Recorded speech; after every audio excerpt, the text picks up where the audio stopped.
அவங்க பக்கம் நான் இருக்கேன். வீடியோ ஆதாரம் இருக்குன்னு சொல்றாங்களே, நீங்க டிவி சீரியல் நடிகை கிட்ட தப்பா நடந்துகிட்டது, தப்பா சார் பேசின வீடியோ ஈசிஆர்ல ஆதாரம் மாகாப் ஆனந்த் பேசுறாரு. சார் வீடியோவை நான் வந்து செக் பண்ண சொல்லிட்டேன் போலீஸ்கார். ஈசிஆர் உங்ககிட்ட உண்மையை சொல்லவா?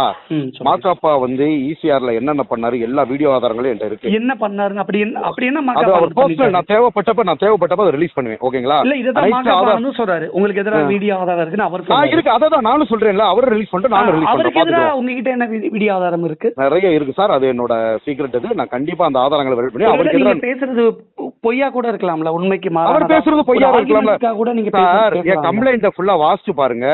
கேமராவை ஆய்வு பண்ண சொல்லி தான் நான் கம்ப்ளைண்டே கொடுத்துருக்கேன். போலீஸ் ஸ்டேஷன்லேயே ஃபோர்ஸ் பண்ணேன். ஓகேங்களா? கேமராவை ஆய்வு பண்ணுங்க. அதை ஆய்வு பண்ணா உண்மை தெரிஞ்சிருமா? மாக்காப்பா அடிச்சது அடிக்கவே இல்லை, ராடு வெட்டி எரியவே இல்லைன்றாரு. என் கால் பேண்ட்ல காயம் அடைஞ்சது எப்படி? நான் போனப்ப நல்லா போனவன் எப்படி என் காயில காயம் படும்? மனசாட்சியோட பேசுங்க சார். ஏன் 2 நாள் கழிச்சு வரணும்? ஒரே நாள் வர வேண்டியதானே? 2 நாள்ல யோசிச்சு அட்வொகேட்டை கலந்து ஆசோசிச்சு ஓகேங்களா இந்த மாதிரி ஃப்ராட் அலிகேஷன்ஸை கொண்டு வந்து வைக்கிறாங்க. ஏன் அப்பவே ஏன் மாக்காப்பா வரல? அதுதானே கேள்வி. அவர் ஏன் அடிச்சாரு அப்படிங்கிறது உண்மையா இருந்தா மாகாப் ஆனந்த் அடிக்கிற மாதிரி நீங்க என்ன நடந்துக்கிட்டீங்க?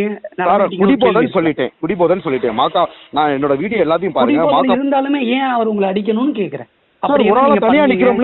தனியா நிக்கிறோம்ல, என்ன ஏதுனே அவங்களுக்கு தெரியாதுல சார். மாகாப்பாவுக்கு என்ன ஏதுனே தெரியாதுல. அப்ப மாகாப்பா உங்களை அடிச்சு ஸ்டார் ஆகணும்னு நினைக்கிறாரா? அப்படி கிடையாது சார். குடிபோதைகள் நீங்க நல்லா யோசிச்சு பாருங்க.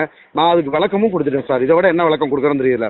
ஒரு குடிகாரனை போய் ஓகேங்களா, ஒரு நார்மலான பர்சனை போய் நீ கொலை பண்ணு இது பண்ணு அப்படின்னா அவன் செய்ய மாட்டான். இதே குடியாரன பையனை பண்ணுன்னா ஒரு குழந்தைய கொள்ளுன்னா கொண்டுருவான். ஓகேங்களா? ஒரு பொண்ணை ரேப் பண்ணிடுவான். ஏன்னா குடிக்கிறப்ப அவன் மனிதனா இருக்க மாட்டான்.